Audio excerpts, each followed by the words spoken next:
Hey, what's up, everybody? You are tuned into another episode of Access Granted. It's your boy, Mr. Antoine, in the building. Hope everyone is having a great day so far, man.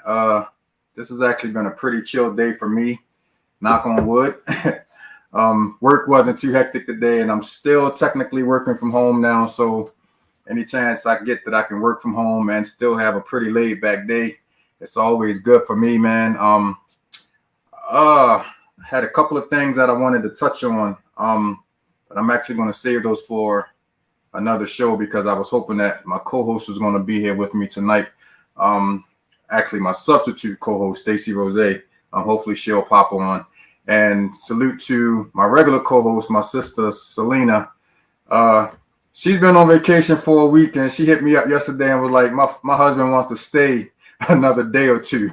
Who am I to tell the husband, no, bring your wife home so she can be on the show? You know what I mean? So salute to them, man. They're out there, enjoying life as they should be, man. So we're going to get right into the show today, man.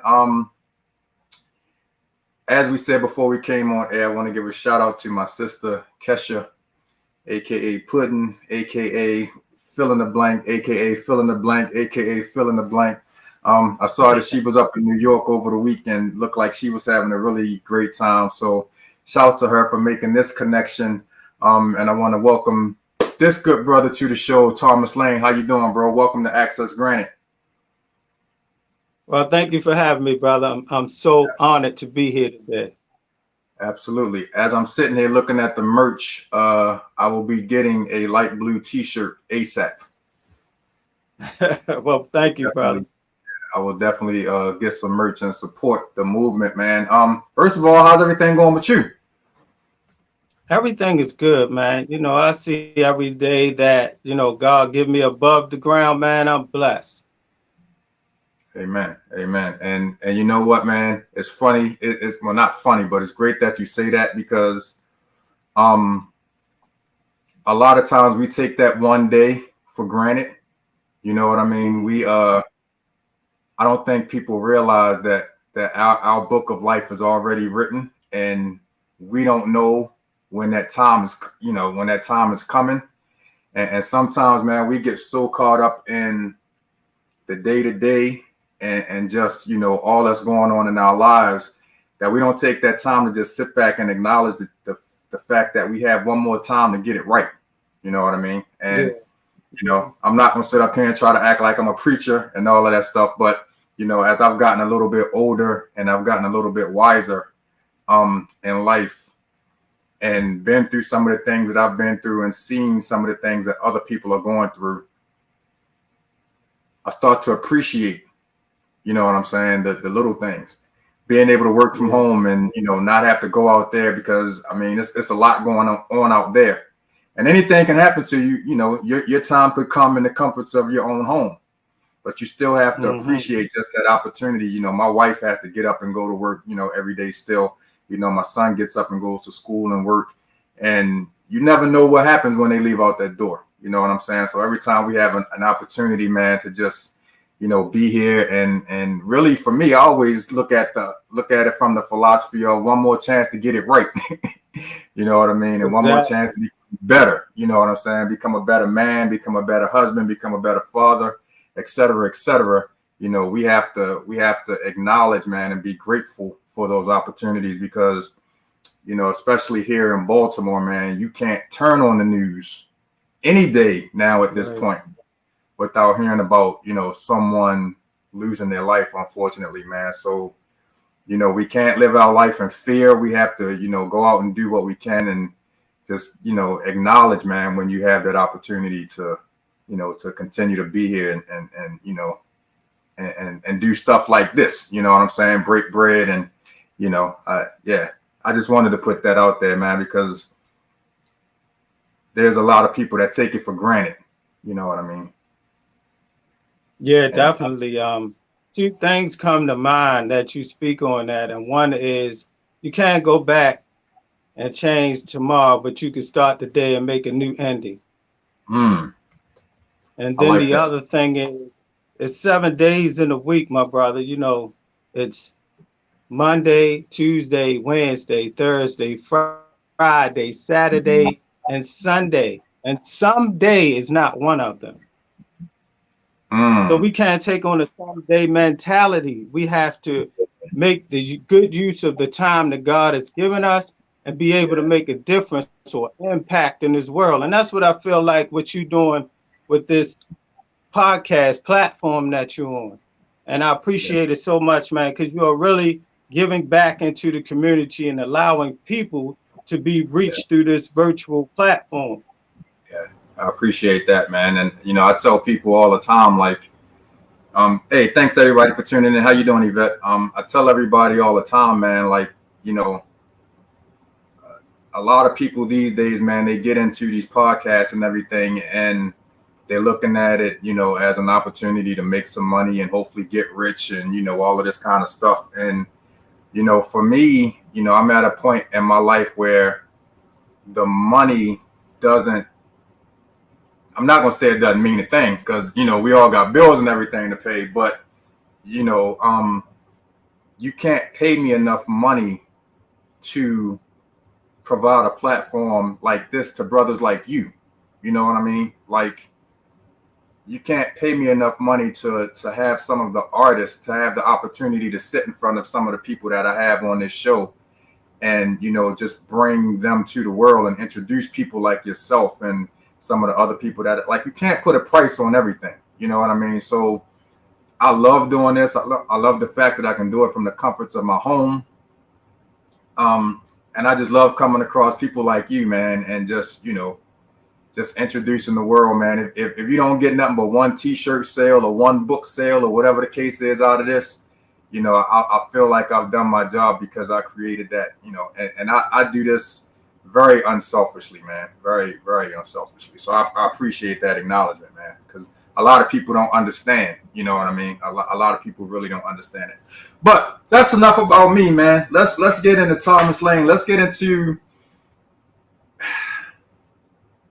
a lot of times we start these conversations and we want to go back and see, and kind of work your way up. I want to start Mhm. with released. I want to start with this project. I want to talk about this music that you're doing and everything. How, like, what's going on with Thomas Lane at this point right now before we start going back to the backstory. Well, what's going on right now is that, and I've been through 30 years of mental health issues. I've been through 15 years of drug addiction, over 10 years in prison. And while I was in prison, I found my release through the Bible, education, and music. And that put me on a trajectory towards wanting to make a difference in this world for broken people. Not just for broken people, it's people of all sorts and all walks of life that's going through so many things, man. And what I found, man, that music soothes the savage beast, as they said. And education, man, knowledge plus education equals confidence because we often fear what we do not understand. And knowledge is our best defense. Education leads to understanding, and understanding to alternative solutions. And those solutions for me came again through the Bible, music, and education.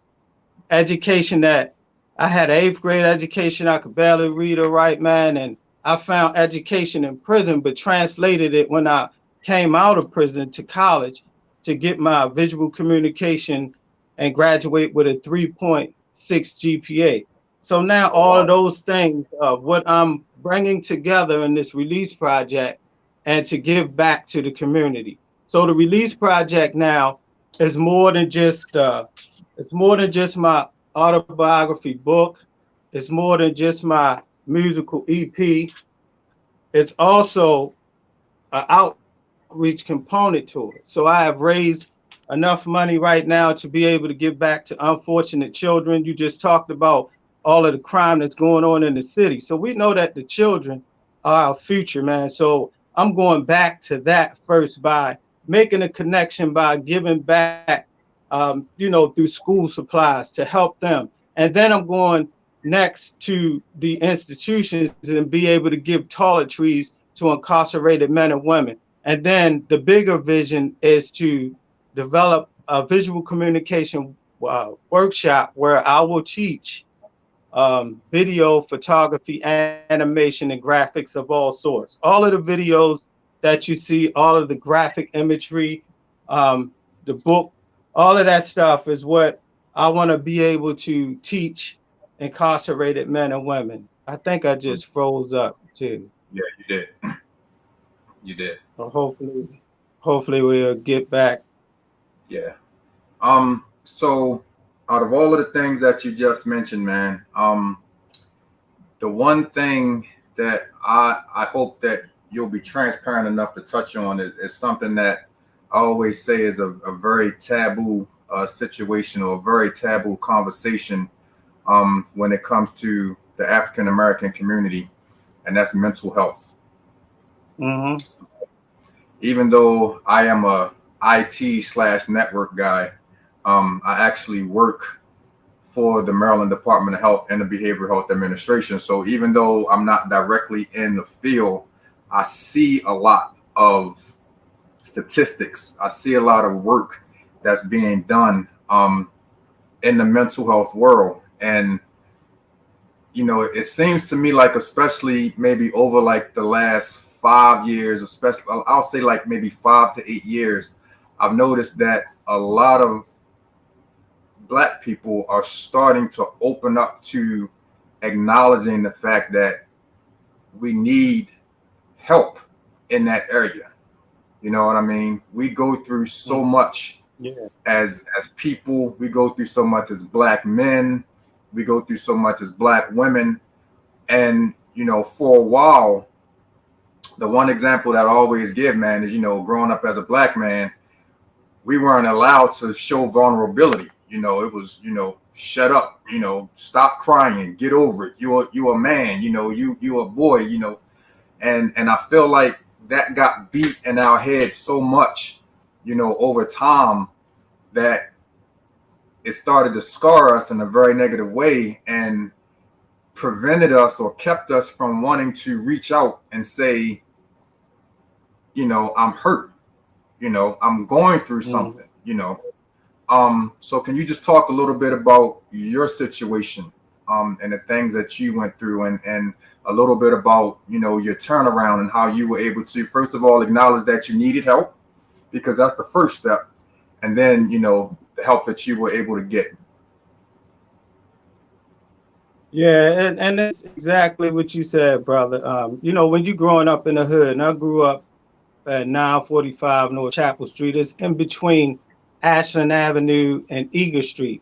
And we used to call Eager Street Deaky Land, right? Because it was like the Wild Wild West in modern day time. But it was nothing for somebody to carry a gun, or you see somebody get shot in the head and their brains hanging out in the car. I hate to be graphic, but I want to be real, That's real. And right. When you grow up in an environment like that, you become impervious to pain. It's like you said, it's when you around your peers in that kind of environment, you feel like, well, I can't show no fear or no pain, and then it begins to become a numbing process. And for me, what I tried to escape was by selling drugs, because I felt like it empowered me to be better than somebody else. But that in turn turned into a drug addiction, brother. And what happened with that took me on a roller coaster ride of drug addictions for 30 years, man. And that just helped me mask my emotions, my feelings, and it took me on a mental health roller coaster ride, man, where I had suicidal thoughts at times. Man, I went through depression. I went through a whole emotional thing of feelings, but I would not share. And what I would say is that mental health is a silent killer, because it causes you to be an introvert and not share your feelings with people, while all the time you're going through turmoil inside. And it's just a matter of time, like a ticking time clock, before you self-destruct. And that's why I said that I was rescued really when I went to prison. I often say that I had one foot on a banana peel and one in the grave. And just as I was about to slip, Jesus Christ reached down, picked me up, turned me around, and gave me a new life. So it's prevalent in the community. And, you know, God allowed me to go back into those situations. Like I teach as an educational coordinator, GED within Howard County Detention Center. And I run across so many young men all the time, my brother, that's going through mental health issues and don't even know. So my tutoring became more than just that. It becomes being a mentor and a counselor without them even recognize that I'm doing that, because all they see is the tutoring. But I have this one-on-one conversation with them, and I can begin to share my experience without telling them my experience in the beginning, if you know what I mean. But I could be Yeah. able to impart something into their life that will turn on a light bulb, that will make them realize that change is now and not tomorrow, because it's not promised to us. And that change today can change your tomorrow. I often say that we may not change the world by helping one person, but helping one person can change the world for them. So Mm. that's basically, you know, in my mental health journey, is that, man, I went through being homeless on the street, eating out of trash cans. I had low self-esteem, man. I felt like, you know, my life had no purpose. I felt like that I wanted to give up and throw in the towel, you know, but God saw otherwise. And that's what took me on this journey to this release project. And release means to be delivered and set free from whatever struggle you're going through. And we all, brother, need to be released from something. So I'm just trying to get out here in the community and stand in the trenches and just do something different than what I learned when I was growing up. And that's to give back and help impact lives. Yeah. And you mentioned something earlier, man, when you talked about, you know, the neighborhood that you grew up in and how it was nothing for you to just go out on a regular day. You know what I'm saying? It could be a Sunday morning before church and you could see some, you know, somebody's brains splattered, you know, in the street, literally. And I think that people don't understand how oblivious we can become to that, how that becomes the norm. You know what I mean? And Yeah. we always equate PTSD to people that have been off, you know, in the military fighting in wars and, you know, killing kids and all of that kind of stuff. But bro, we have PTSD issues right here in our city, right here in our own neighborhoods because of the things that, you know, unfortunately we are subject to on unfortunately a very regular case, you know, a very regular basis, man. And I don't think people realize how that continuous, you know, but that continuous access granted, so to speak, to the violence, no pun intended, but that's the name of the show. But we don't understand how after years and years and years, man, that totally affects us. And like you said, we can hold this stuff in, you know, and we become a ticking time bomb, man. And unfortunately, when that bomb goes off, 9.5 times out of 10, it's a bad result. It's either a bad result for us or it's a bad result for somebody else. And I don't think people really understand. You know, we grow up in these neighborhoods in these cities, man, and we almost look like it's the norm. It's like something is wrong when you turn on the news and you don't hear about a murder or you don't hear about something violent happening or something like that. Just give me your thoughts on because I basically wanted to touch on the PTSD part and how, you know, again, the world equates that to people that are in the military that have gone to war, such and such and such, and then they come home and they're having these thoughts. But again, you know, we're damn near having wars in the streets every day. You know what I'm saying? And a lot of our young people, man, especially a lot of our young Black men, don't even realize that PTSD part of what they go through. Yeah, and that's true. And it takes me back again to, you know, just like I said, we called, you know, the mentality, man, like we call Eager Street, which it consists of drug dealers, drug addicts, prostitutes, and, you know, people there to rob you. It was all kind of shiesty people, right? And you lived in that environment, and now, like, I reflect back on it, I was like, wow, that was like the Wild Wild West. So Mm, yeah, I was definitely in a war zone every day, man. You know, you can walk from Eager Street up to Ashland, and it's a totally different atmosphere. Night to day was different. If you was out in the daytime, you would see more working class people of that such kind. But at night, it was a different environment.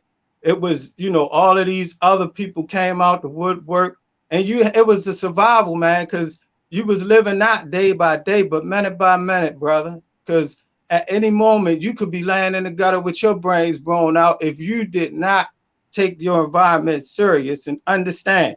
So those people that posed as mentors that tell you how to behave and what to do when you out here hustling are the ones, you know, that was passed on from them. But at the same time, that post-traumatic stress was there. You know, it was real. It was just like he was in a war zone. And I saw the same thing, my brother, when I went to prison. It was the mm, same kind of atmosphere, but now it was in a closed environment, a microcosm community that had danger lurking. You had gangs, you had people doing the same thing, robbing you in there. It was like a microcosm ghetto, man. You know what I mm. mean? Not no pun intended, but the environment we grew up in, man, was, you know, it was foul. You know what I mean? And the same thing for prison. So when I went to prison, I was like, wow, I'm at home. You know, so I already knew how to behave because I was taught that as a young man on the street. I started using drugs, man, at 13 years old because it was introduced to me.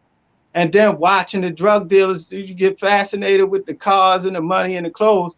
But, you know, in the long run, man, when I found myself in prison and that light bulb went off, that's when I realized, man, how dangerous and detrimental that situation was. And it is likened to PSTD, man. Yeah. What was that light bulb going off moment for you, man? Like what was it? Well, Was there anything in particular that happened where you said, okay, now this is the time that I got to wake up and make that change? yeah, yeah, man. So I went to prison twice, right? The first time I came out, went back to the same environment, but I didn't change my mentality. You know what I mean? Mm, So I ended up going right back to prison not even a year later. But this time, man, it was like the Bible said that it was like a dog turning around and eating his own vomit. So it was like two times worse than the first time. So, you know, where I ended up homeless on the street, man, I was eating out of the trash cans. I went down to like 110 pounds. You know what I'm saying? I ain't want my family to see me. I was at the point of distress. Um, you know, mental health issues were just all over the place, rampant, man. So it got to the point where I felt suicidal. So I was on the verge of just trying to kill myself by just using as much drugs as I can. But like I said, I got caught up and locked up. And what I thought was, you know, something bad turned into be my refuge. Because look, brother, when I ended up in prison that second time, I slept for 2 weeks straight. Now I only know this because my cell buddy told me, and that's because I binged out on drugs so much that my body was torn down. That, you mm. know, my body just shut down, man, and I was asleep for 2 weeks straight. And when I woke up from that, and my cell buddy was saying, "Man, I thought you was dead. The only reason I didn't because you was snoring, you know." And I was like, "Oh, okay." He said, "You was asleep for 2 weeks, man." And Twan, I ain't even realize. You mind if I call you Twan? Oh, that's fun. Yeah. So Twan, man, I didn't even realize that I was asleep for 2 weeks. And when I woke up out of that, it was like a flashback. You know how people say before death, they kind of see their life Everything. flash before them. Yeah, when I woke up, man, it was like a flashback to, you know, all of this stuff that I had been through. And I got to that breaking point, man, when that light bulb went off, that God said there's something more for you to do because you're still here after all of that. And that's when I went on this journey to the release project. And that's such a blessing, bro. That's such a blessing. So you get to this point where you acknowledge, that there's more for you, but you still have to go through this process, man, of of healing. You have to go through this process of the change, the metamorphosis, whatever it may be. How important was it for you to be able to reach out and talk to people, and whether it was counselors or therapists or whatever the case may be? Because like you said earlier, man, a lot of times we just want to keep it all in.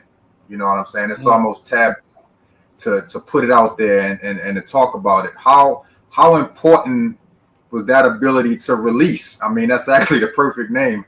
How important was it for you to be able to release in order for you to grow to the point where you are now? Shout out to my sister Kiara Noble. Love you, sis. Well, it was life, not only life changing, but life saving. And like I told you, what changed my life, what released me, was the Bible, music, and education. So the Bible was at the top of the list. I was able to go to the church and release this thing, man, and be able to talk to the chaplain there and get some kind of guidance. It became like my mentor. And for me, when I started reading the Bible, Jesus became like my mentor and my guide. He became my compass on a trajectory to living with morals, principles, and values versus I had none. So all of these components with that changed my mindset. And that's where the mental health issue thing come in at. When your mindset change, man, then you feel different about yourself.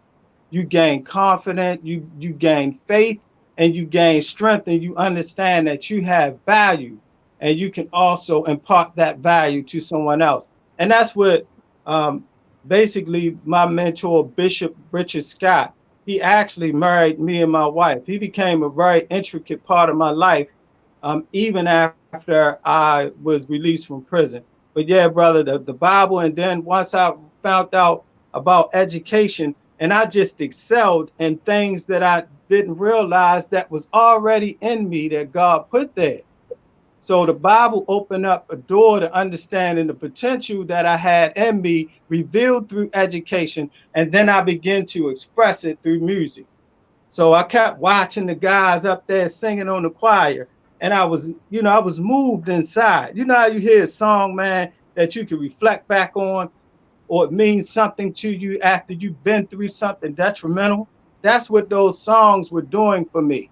And then that's when I realized that God gave me another voice. So that's how all of this came together, brother. The Bible, the music, and the education. And that's exactly what I'm imparting back out into my community, namely reaching out to the young brothers. But I'm not forgetting about those people that are already behind the fence. Because like I said, I work for Maryland Correctional Enterprises. I am a lead graphic designer. I actually got that job, brother, going through work release. God opened that door up for me. I've been working for the state now for 16 years. I have a pen, a personal identification number. And only God can do something like that.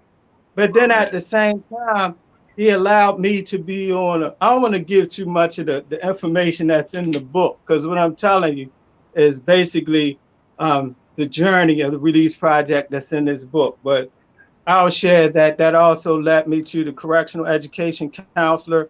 I'm in coordinating council, where I sat on this board to help people be able to escalate their education as well.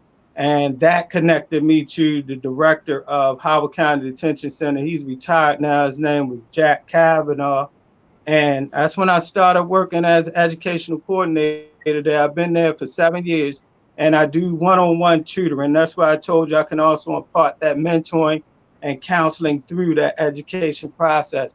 So now that I see that work and everything else, the Bible, music, and education melded together to this release project. So I'm just taking everything that God brought me out of, blessed me with, and turning around and giving it back. So like you were saying, brother, a lot of this stuff that you see here is not really about a profit. The way I want to profit is to reach back and help other people. So a lot of these proceeds, man, are going back into, unfortunate children so that they could get school supplies, there's a whole lot of other things that I want to do, and I got to take it a step at a time. But right now, that's one. And then the other one is to provide toiletries for incarcerated men and women, and then start this visual communication workshop. And then I'm going to get out there. I'm rolling up my sleeve and getting out there in the trenches and being able to talk to these young people. So I'm looking to go into juvenile detention centers. Already been involved in Mountain Manor, with kids that are addicted to drug, man, from anywhere to 12 to 21 years old. I ministered there for like 7 years, and I'm going to go back there. God kind of took me back to develop this project. Now I'm going back out into the trenches and serve my community, just like you doing, brother. You serving your community by opening up this platform. Yeah. And like I said again, man, I give you big ups, man, for what you're doing. I appreciate that, bro. I want to go back a little bit, man. I was taking in everything that you said, and you used this word value, man. And it's kind of sad that we don't always realize the value that we have in this world. And something that you said, there were gifts and talents that were already inside of you that you didn't know about. And it took something to happen for you to start manifesting those gifts. And that's something that our pastor, Philip Miller at Victorious Living Faith Ministries, always talks about. We're all born with certain talents. We're all born with certain gifts. We have to figure out when, where, and how to best utilize those gifts. You know what I mean? And you also mentioned something that touched me personally, because you talked about how the music, the gospel music that you were listening to or whatever, how that pretty much ministers to you. You know what I mean? Yeah. I'm far from a great singer, but I started singing on choirs, and now I'm presently singing on the praise and worship team at our church, because a lot of that music ministers to me, bro. That song, My Worship Is For Real, is so deep for me because of the lyrics of the song. You don't know my story, all the things that I've been through. You can't feel my pain, what I had to go through to get here. You'll never understand my praise. Don't try to figure it out. That song is so personal for me, bro. It's so, and there's songs like For Every Mountain. And, I could sit up here and name probably about 15 or 20 songs, man, that literally there's been times when we've sang those songs and I've just stopped singing and started crying in the middle of the song, because it touches your soul that much. What's your song? What's that song that when you're listening to, the tears start flowing, the joy and the overjoy just starts coming out because it resonates with you so personally? Well, it's a lot of them, but my songs, of course, but it's one, and I'm just gonna actually just sing it. You might have heard it before. Okay. You give life. Huh? No, go ahead. I was saying we get ready to get a show. Go ahead, do your thing. Okay.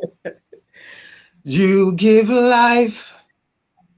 You are love. You bring light to the darkness. You give hope. You restore every heart that is broken. Great are you, Lord. It's your breath in our lungs, so we pour out our praise. We pour out our praise. It's your breath in our lungs, so we pour out our praise to you only. That one right there. He give life, he give love, he give the breath of life, man. And each day that I wake up above ground and be breathing, I understand that God has given me another opportunity to make a difference. Yeah. And like we said in the beginning of the show, man, that's what we gotta not take for granted and go out here and make the best of those, those new opportunities that we give. Shout out to my sis Kiara. She's in the back. She said she felt that. She said, "Same, brother." I don't know if you can see the. I don't know if you can see the comments at the bottom of the screen, man. But Sister Kiara Noble, man, she goes to my church. She's one of the ministers at my church, and I'm glad to see her here because I know that the mental health aspect that we were talking about earlier is near and dear to her heart as well. I almost want to ask Kiara, can I send her the link so that she can come co-host this show with me? But I'm not. But now that I said it, if she hears it and she wants to hop on, just let me know and I'll put her on. So talk a little bit, man, about the second time that you were released from prison, that transition that went on, in life, and how you were able to start getting things back together, so to speak. Yeah, so the second time, like I told you, I was out for like 2 weeks, and my cell buddy, like I said, told me, man, I thought you was dead. He said, but till you started snoring, he said, but you was out for like 2 weeks, man. So that right there made me realize, wow, I know God has me here for a reason. And that took me really quick, man. It seemed like God moved things quick, really quick. So, I went, and that's when I got into education. I got my graphic art. Well, actually, I started with getting my certification as a reading literacy tutor. That led me to graphic arts, where I got my certificate. It was a 6-month program. I passed it in 4 months, and the director asked me to be a tutor. So the remaining time I was tutoring that. And that's when I realized this is what I want to do when I get out. And I wanted to go to college and, get my degree in graphic arts, which really turned into visual communication. So I went to CCBC between 2 campuses in Essex and in Catonsville. It depended on, I was a non-traditional student, as they call it, because I did not, graduate out of high school and then go to college. I came out of prison to a job and then went to college and accomplished my degree. And that put me on a trajectory towards wanting to do something in the community. So I got involved in the missionary thing in El Salvador, and I got an opportunity to talk to the MS-13 and 18th Street gang. Went into 3 institutions there: the Women's Institution, the Juvenile Detention Center, and also the male prisons. And man, I'm gonna tell you, you think Maryland's prisons are bad if you see them on TV, movie, or whatever. I've been in there. They cannot compare to the prisons in El Salvador. And you think it's dangerous here. It's really dangerous over there. So, I thank God that he had a covering over me during that time. But I was able to reach some souls, man, even with language barriers. We had an interpreter, but I'm going to tell you, man, that music is universal. Because when we open our mouths and sing, it touched them and impacted them. So, all of that too, again, is in the book in detail. But yeah, man, that last time when I realized that I should not be here any longer, and I knew that God was the only one that could deliver me or release me from that, that's when I went on this journey to the Release Project. Let me ask you this question, man. How was your support system when you came home? You understand what I mean? Like a lot of times, man, when people have been incarcerated, they don't have a support system to come home. Sometimes their family has, disowned them or abandoned them. They don't really have anybody, that they can come home to that'll really, support them and be there for them. How was your support system when you came out this last time? Okay, I can't speak on that unless I go back to the first one. Because they kind of connect. Gotcha. So the first one, I had family support, but I came back out and I, did worse than I did before. So I burnt those bridges. So the second time I went, see, God has a way, man, of like he provided a ram in the bush, right? You know what scripture I'm talking about. He has a way, man, of providing people and places for you before you even knew it. You know what I mean? So that's that walk of faith, that you walk by faith and not by sight. Even though I couldn't see it, I knew that God had something for me down the road. And it was just being revealed by how the doors were being opened for me. It seemed like I had favor, not seemed like I had favor over my life. And then, the only one that stuck there beside me was moms. Moms, you can Absolutely. do no wrong with moms, even though all of the hurt that I caused for her. And at that point, man, that I have matured, not just mentally and physically, but spiritually, I asked her for nothing. I told her this is where I know God wants me to stand on my own 2 feet, but I always knew that she was there. But that's what I'm saying, man. On that second go round, God provided those rams in the bush, man. I mean, more than just one. He provided himself, first of all, then he provided mentors, like my wife often say, she didn't know me back then, but now she said, the man that I am, I don't hang around with the drug dealers and drug addicts anymore. I'm hanging around with dignitaries, men that are CEOs and own their own businesses, and that, undergird me and support me and give me that guidance. You know what I mean? When I got out, I got into a group. It was a group of us, and we went there, man, to take mental health checkups every month, to see where we was at. And we were able to express ourselves. So again, the second time around, man, God will provide somebody in your path to help you through a situation. And I understand that. And that's why I'm not trying to be. That's what the Release Project is all about. Now that I've been released, I want to be able to go back and help somebody else to be released. Yeah. It's so that's man, that was a great point, bro. It's so important. Even if you haven't gone through the incarceration process and stuff that you've been through, it's so important, man, to surround yourself with people that first of all will hold you accountable for your Mm-hmm. mistakes, but also people that you can kind of, I don't want to say look up to, but people that are on a positive mindset or on a positive trail and can kind of be the influence that you need to not necessarily follow their footsteps, but to stay positive and find your own way, so to speak. You know what I mean?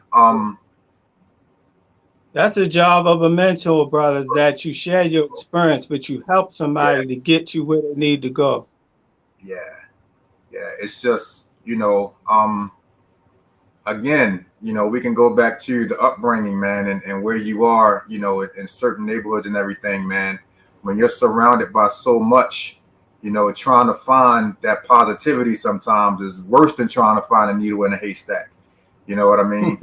Like when you Yeah, have those, definitely. like I remember Dame Dash, an interview one time, and this is kind of something that I've lived by since I heard him say this. He said that, okay, so at this time, I think he was taking this from the recollection of when he was a drug dealer. He was like, bro, if you're the most thorough dude in your crew, you need to find another crew, because if you're the one that everybody is looking up to, you don't have anybody that you can look up to kind of help you elevate and get to where you want to be. You know what I'm saying? So like if you're Yeah. living in a certain neighborhood and you're hanging around, with the same people that are doing the same things that you're doing, that have the same mindset that you don't have, anybody that can, help you or help put you in that mindset to do better. You know what I mean? Right. Um, the Yeah. one thing that I can say growing up, and I've lived probably, man, in pretty much every part of Baltimore that you can claim, literally, but I consider myself being from West Baltimore, Liberty Heights and Garrison to Walbrook Junction. That was my stomping grounds.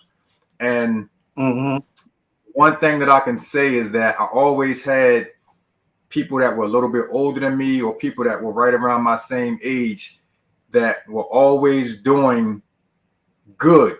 You know what I mean? And when I slipped up and did something stupid or did something that I didn't have any business doing, I had somebody to check me, bro. You know what I mean?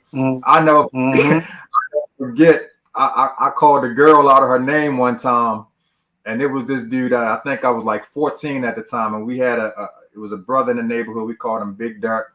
We had a Big Dirk and a Little Dirk. You know, you always had a big and a little in every neighborhood Yeah, back then. exactly. Yeah. And he heard me Yeah. call this girl her name, bro, and this dude, and at this time, Dirk was probably like 6'2", 240 pounds, all solid muscle. This dude punched me in my chest so hard, bro, that I don't think I caught my breath for 2 weeks. But he was like, bro, he was like, bro, don't ever disrespect a girl like that. You know what I'm saying? Right. That's somebody's daughter. That's soon to be somebody's mom. Don't do her like that. You know what I'm saying? Or if we was just running around in the neighborhood, just doing stupid stuff, getting in trouble, we always had those dudes that checked us and kept us accountable. And I think that's kind of what's missing a lot in the neighborhoods these days. But I'm saying all of that to say that you got to surround yourself with people, man, that are, you know, that'll kind of give you some inspiration to stay on the right path, give you some inspiration to go to school, give you some inspiration to get a job, you know, and just stay on the right path until you get to where you want to get to. You know what I mean? And unfortunately, man, we're in a day and time where it's hard. It's hard. You know, we look at those people now that are doing well as soft. We look at them as, you know, we look at them as suckers, so to speak. You know what I'm saying? Because they're not out here doing what we doing. They're not going through what we going through. So what can they teach us? What can they show us? They can show us a lot if you just take the opportunity and have the open mind to follow, you know, in those footsteps and follow that path. Mm-hmm. Yeah, and definitely. You said a mouthful. Yeah, and that's something that I feel like is missing from this generation. But I'm glad that it's brothers like you out here and a lot of other brothers that I know that are willing to reach back, you know, and pull, you know, take somebody by the hand and say, look, bro, I've been where you're going. You know what I'm saying? I've been through this because, you know, and as we get older, we look back at the generation and say they think they know everything, just like we thought we knew everything when we were coming up. And we didn't always have those brothers. We didn't always have a Thomas Lane, you know, to look up to. I'm glad that I did, but a lot of them don't. So I appreciate the fact, bro, that you're willing to take, you know, the experiences that you had. And, you know, it's so cliche if you only help one, but if you only help one brother avoid going to jail, if you help one brother, you know, avoid drug addiction or whatever the case may be, nothing that you're doing is in vain. You know what I mean?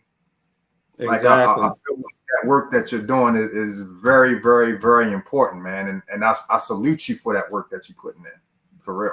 Thank you, brother. I appreciate it. Yeah, I appreciate it. So I know that you don't want to get too much into the book because you really want people to go and get the book. But I want to talk about this music, man, because we got this video that we're going to show. Shout out to all of the young people that was in your video. I don't know if that was your kids or who they were, but they was in that video having a good time, man. And as soon as I saw it, I was like, bro, I got to make sure we play this video on the show. Talk a little bit about what you're doing from the music standpoint, man. Okay, so the music standpoint is part of the outreach connection so that I can go out and share the gospel. So my music is gospel fused with R&B and hip hop. So it's a rap track on my thing. And if you want me to share part of that live right now, I do have a performance track that I could show you. But that's what it's all about. It's about not only, you know, reaching out to the community, connecting with them through the music. Because, you know, like I said, again, when I was in El Salvador, I realized that music was universal. But it has to be an impact with the music. So the songs that are being wrote is through the struggle I went through. And that's when I realized I couldn't make it without the Lord. So I wanted to get my family involved. So who you see in the video is my nieces and nephew. Darren is the one, she's 5 years old. You see her in the forefront. And she loves the Lord, man.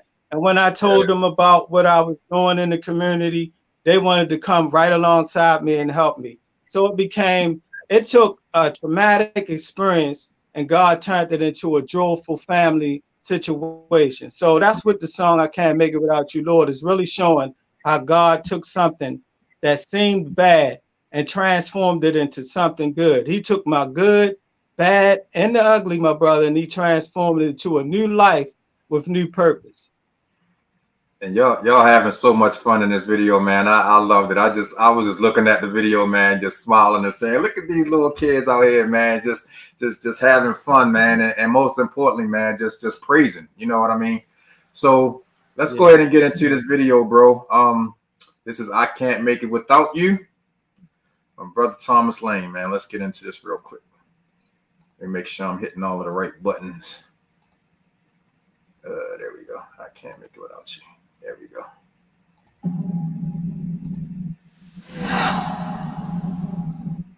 Put that on the full screen. I don't know about you, but I can't make it without the Lord.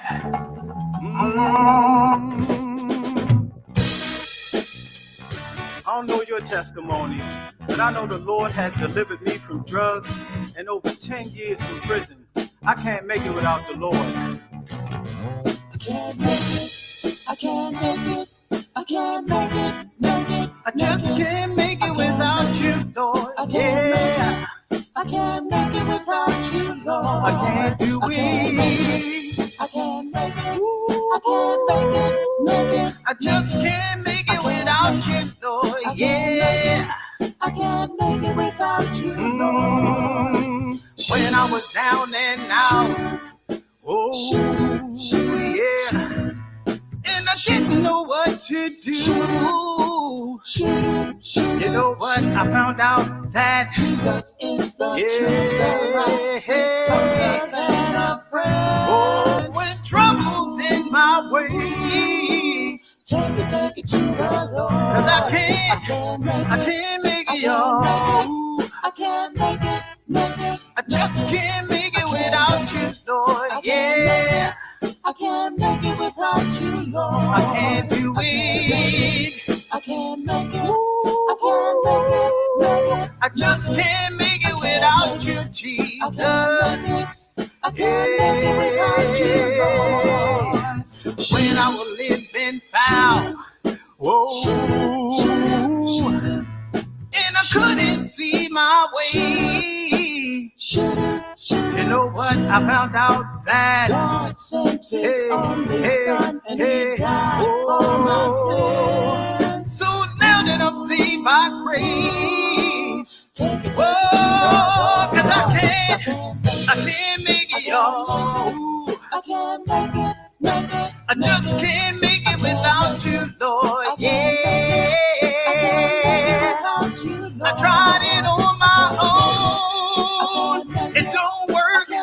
Just can't make it without you, Jesus. Come on.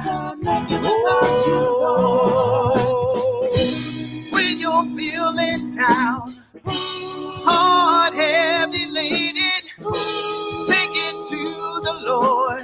Take it to the Lord. Oh yeah. When I'm feeling down, hard, heavy laden, I take it to the Lord. Oh, I can't make it. I can't make it. Oh, I can't make it without you, Lord. Oh yeah. I can't make it. I just can't make it without you, Lord. Yeah. I tried it on my own. It don't work.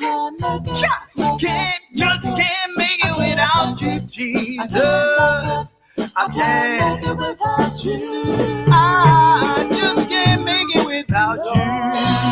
Oh, Lord, yeah. Hallelujah. Hey man, them two little kids can come hang out with me anytime, bro. The two little ones that come, they so bro. That's awesome, yeah, man. that journey. Go ahead. I was ready to say that journey to that was a lot of work. It was a lot of hard work, but it was worth the work. So Yeah. I wrote the song. I also did background vocals. And when I started the song, I knew I had the music in my mind. So Brothers Not a Sheet Music wrote to that. I did the beatbox sounds to the sister at my church, Michelle, who helped me do background vocals. And then I learned that her whole family would, played instruments. So her husband played the guitar on that. Her oldest son played the bass, and her youngest son played the drums. And we did the background vocals. And I know you're familiar about how you do when you record in the studio. So Yeah. God truly blessed me. Like I said, again, he'll provide what you need when you have a purpose in him. So he provided everything that I needed. And it was just wonderful. I'll tell you, it's just a blessing. And then to be able on the backside of that, be able to get my nieces and nephews, my family to get involved in it was even like the icing on the cake, Yeah, that's awesome, bro. That video, man. Like that's probably like the fourth time that I've seen it now, the fourth or fifth time, man. And I just love people. First of all, seeing you praise, and then just having fun with it, man. That's a lot of, you know what I mean. That's a real good look, right? Sister Kiara said that's that feel good music right there. Shout out to Sister. Yeah. Yeah. That's the RP. That's the RP. Yeah, she wants your book information, and we're gonna definitely let you give that before we go, man. But I was looking at your Facebook page, and I saw this Whosoever Believeth community that you're in, and you talked a little bit about how much that's impacted you. Can you talk a little bit about that, please? Sure. So Reverend Letty Carr was a chaplain at the Women's Institution in Jessup. And I met her through doing outreach. Like I told you, I was doing that before. Then now God took me on this journey of Release Project. So we reconnected recently, and she connected me into Whosoever Believe. And it's on a Slack. It's like a download on their website, so you can go to Whosoever Believe. But what happened, man, is that it's a place, man, that you could get the word of the day. You know how you need a word of inspiration sometime when you're going through. And I know at some point at each and every one of our lives daily, we need some inspiration from somewhere, and for these people, they just come together and huddle around you, man, and you can share your inspiration and they share their inspiration. But it's not just that. They're talking about everyday events like the COVID situation that's going on right now, but we approach it from a community standpoint of what can we do to make this situation better. So it's a place of accountability, like you talked about earlier, because I get this little ping on my phone, like whenever it's a communication going on my phone, a ping, and I can chime right into whatever is going on. So I'm telling you, this community of Whosoever Believe is great. And then aside from that, she has that prayer line. So she invited me on there to be able to be an inspiration as well as me receiving inspiration. It goes both ways. It's a two-way street. Like you're inspiring me, brother, and I'm hoping that I'm inspiring you and everybody that's watching. Absolutely. Bro, your story alone is inspiration enough for me, man. And that's why when Sis reached out and she gave me a little bit of background, I was like, man, these are the kind of feel good stories that we need. You know what I mean? We are quick to, especially in this world of social media, man. There's so much negative, that goes out. on a daily basis. And again, like I said before, when you turn the news on, man, you're just bombarded, hit over the head so often, with so much negative and so much bad stuff, man, that, when I have the opportunity, man, to bring somebody like you to the world, man, it's literally a no-brainer for me. You know what I mean? Because I know so many Thomases, bro. You know what I mean? I know so many brothers that have gone through the situations that you've gone through and haven't found that release yet. You know what I mean? Yeah. They haven't found that point in their life where they can say, okay, it's time for me to turn around. It's time for me to, or they've come out and they haven't had that support system that you were able to have, or they just haven't, been able to make the whatever that connection is that allows them to turn their life around. They haven't been able to do that. And unfortunately, those are the ones that society kind of dwells on, instead of taking someone like you who has taken all of the stuff that you've been through, man, and putting out projects like this, doing the work that you're doing as a state employee, working in the prisons, man, and just like literally just giving back, and I don't know if you realize the impact that you're making, but I believe in my heart that you're truly making an impact, because somebody, whether they're incarcerated now or they've been incarcerated and they're out here in this world and they're trying to find their way, can listen to your story. They can read your book. They can listen to your music and say, okay, if he did it, I can do it. And at the end of the day, that's all it's about. You know what I'm saying? You're leading the horse to the water. What they do when they get to the water, is between them and God. But you're leading the horses to the water, so to speak. And when I have those opportunities to bring people like you up, man, it's a no-brainer for me. I have to do it. I have to do it. So I appreciate you, man. Like, you're saying that you appreciate me for the platform. I appreciate you for the story. I appreciate you for the inspiration, because it's going to touch somebody, whether they're watching now, whether they come back and they see this later on YouTube, or they listen to this on, one of the podcasts. They're going to hear their story and they're going to say, bro, that could be me if I just fill in the blank. And that fill in the blank for them can be whatever it is that they need to do to hopefully turn their life around, man. So I appreciate you, bro. Definitely. And we're going to continue. Yeah, we're going to continue to be in touch, man. Like I said, I definitely have to get a shirt from you, so that I can, rock that and support on the show and everything, man. But like, you're doing some stuff outreach wise, man, that I would love to be a part of, and that I know some other people would love to be a part of if we can down the road, man. So we're definitely going to make sure that we keep in touch and, and see how God brings us together. You know what I mean? Amen. Yes, that's definitely needed. You know how they said in that movie, one finger, but five balled up as a fist can make an impact. So the more people that we put together, brother, on this journey, we could definitely impact some lives. And I'm so grateful that there are other people out there in support of this. So definitely it's on a trajectory right now. Once I get to a certain place, I'm definitely going to be needing other soldiers on the battlefield with me. Absolutely. Kiara says, I, for one, love to hear a positive story. There are many who didn't make it or who are struggling in this very moment. Keep doing what you're doing, brother. Amazing. God bless you, and may everything that you touch and all you encounter be blessed as well. Wow. And that's real talk. Wow. Thank you so much, sister. Appreciate that. That's real talk. And she asked earlier about the book, man. That's touching, right?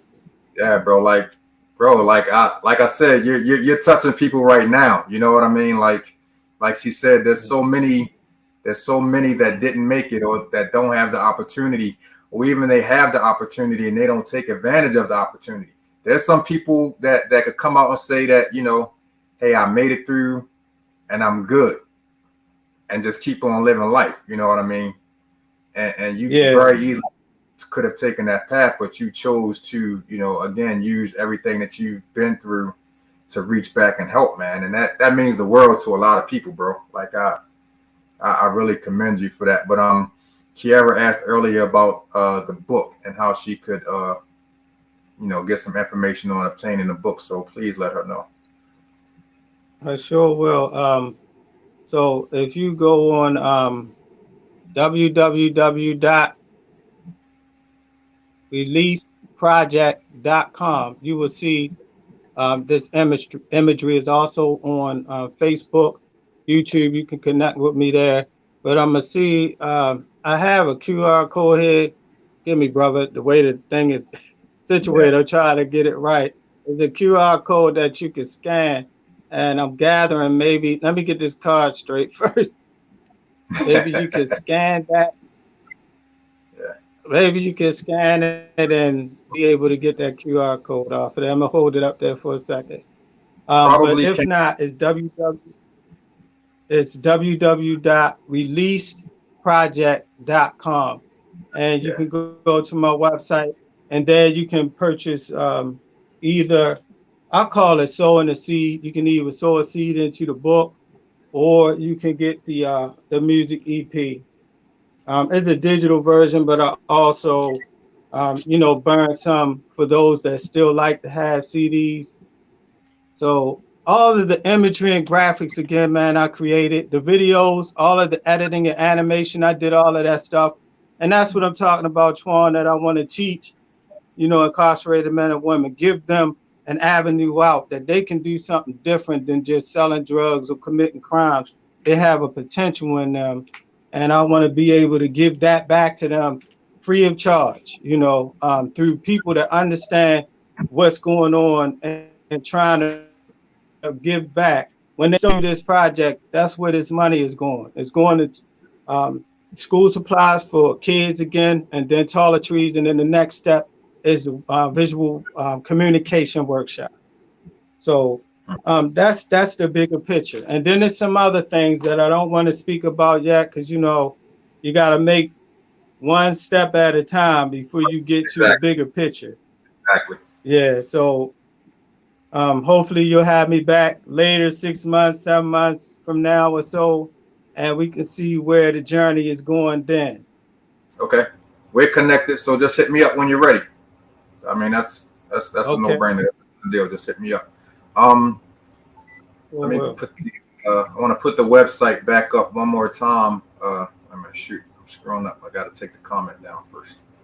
Oh, and then this podcast stuff is a lot of work when you're doing it by yourself. No, wrong one. That one. Bam, there we go. Okay. www.releaseproject.com. I was clicking on the wrong one, bro. Yeah, definitely, man. Please go to the website. Purchase a book, purchase a t-shirt, purchase the EP. I plan on getting all three. And like he said, this isn't just yeah, I don't wear hats, man. I don't look right in hats. No, headbands, bro. Oh, headbands. I don't look like headbands. Oh, that's dope. I got the headband over top of my hat. Okay, yeah, that's fire right there. Yeah. But whatever it is, man, whatever it is that you choose to purchase, man, just go in and support. As he said earlier, this money, it's not profit for him. This is about, him utilizing this money to give back, to help him, to help fund all of the work that he's doing, going back inside the prisons, the work that he's doing, helping out in the community and stuff like that. That's the very important part of this. As he's frozen, are you still there, bro? Yeah, I'm here. Okay, so yeah, it's frozen on you, holding up the mannequin head with the release on there, man. But I just want to reiterate, that it's important to go and support this project, man, and just help this brother and everything that it is. Everything that it is that he's trying to do, excuse me for getting tongue-tied, because this is very important. And it's very much needed, man. And like I said before, there's so much stuff, there's so much attention that gets thrown to the negative stuff that when we have something positive like this going on, we definitely have to take advantage of it. So I appreciate you, bro. This has been awesome. Get it for your cousin. My cousin make more money than me. He can go get it himself. Shout out to Kendra for tuning in. But bro, let everybody know real quick, man, how they can follow you social media wise. And again, give the website information so that they can come and support you, bro. Okay. Yeah, my website is www.releaseproject.com. You can also follow me on YouTube. All you have to do is put in Release Project and you'll see that imagery that I showed, the business card early, that'll come up. And if you go to @Release Project, you can find me also on Facebook. I wanted to share a little tidbit of my hip hop gospel, if you don't mind. Absolutely. I just wish you weren't frozen right now. Do me a favor. Do me a favor before you do that. Uh-huh. Leave out and come right back in. I'm going to leave this open because I want you to be live so that we see you when you're doing that. So leave out and come right back in real quick. Matter of fact, I'll go ahead and remove you. When I remove you, just come right back. Okay. Dope. Thanks everybody for tuning in. Real great story, man. Real inspirational story. We need to hear more stuff like this. Like you said earlier, Kiera. We need more people to be transparent, man, and and share their stories because there's so many people that can benefit from these kind of stories, man. And I just, I'm thankful again. Shout out to my sister Kesha for connecting Thomas and I. And yeah, let's see if he comes back up in here. If not, then we're just gonna go ahead and end it, man. Shout out to my Victorious Living Faith family. We had a great service yesterday. Kiara, praises to you and your family on the young brother giving his life to Christ. That was major, and I love the fact that he did it on his own. I saw him sitting over there raising his hand.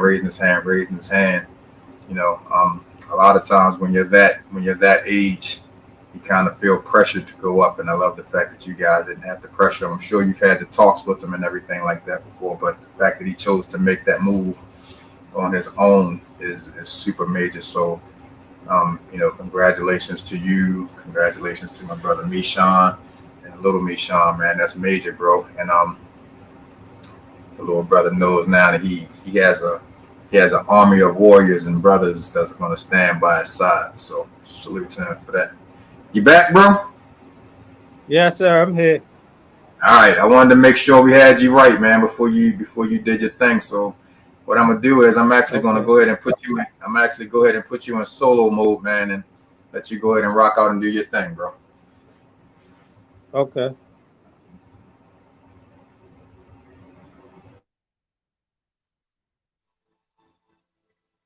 The Bible says in Romans 8:28 that all things work together for the good of those that love the Lord, that are called according to his purpose. God took my good, the bad, and the ugly, and he transformed it into a new life with new purpose. I've been released. I was living in the fast lane, trying to get the cash thing. Thought I was a thug, but got stopped for using drugs. Living on a whim, jeans, hoodies, and some Timbs. Thought my future was bright, but in fact, it was dim because I was standing on the corner thinking drugs is the answer, detrimental to my soul, killing me soft like a cancer. I was homeless, an addict, and went to jail twice. But God's grace and mercy got a different plan for my life. I did a turnaround 180 degrees. I gave my life to God and got delivered from the sin disease. I've been redeemed from a low self-esteem, a new creature in Christ, no longer living in the drug scene. All things work together for the good of those that are called according to his purpose. All things work together for the good of those that are called according to his purpose. Yea, though I walk through the valley of the shadow of death, I praise God for the life I have left. With every breath I take, I thank God for directing the moves I make. When I was living under pressure but did not break, I feel great. I'm going to serve him every day to increase my faith. I'm down with G-O-D because he paid the price, sacrifice, he gave his life. His name is Jesus Christ. I'm on a mission to spread the good news from the blocks of the corners down to the church pews. If you want change, choose Christ, you can't lose. He's the Alpha, Omega, the beginning and the end. He's my Lord, my Savior, stick closer than a friend. And if you're going through a struggle, he can bring you out of sin. All things work together for the that are called all things. Heavenly Father, I come before your presence today to thank you for your tender mercy, your grace, and your kindness, which is shown new towards us each and every day, Lord God. I come boldly unto the throne of grace to obtain grace and mercy to help in a time of need. I thank you, Lord, that while we were yet sinners, Christ died for us. As I close this prayer, but not my heart, I look unto you, the author and the finisher of my faith. It's in Jesus' precious name I pray. Amen. Yeah.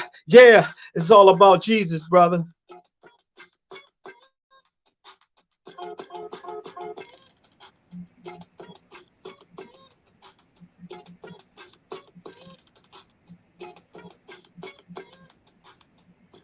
Video coming soon on the YouTube channel. Look out for it.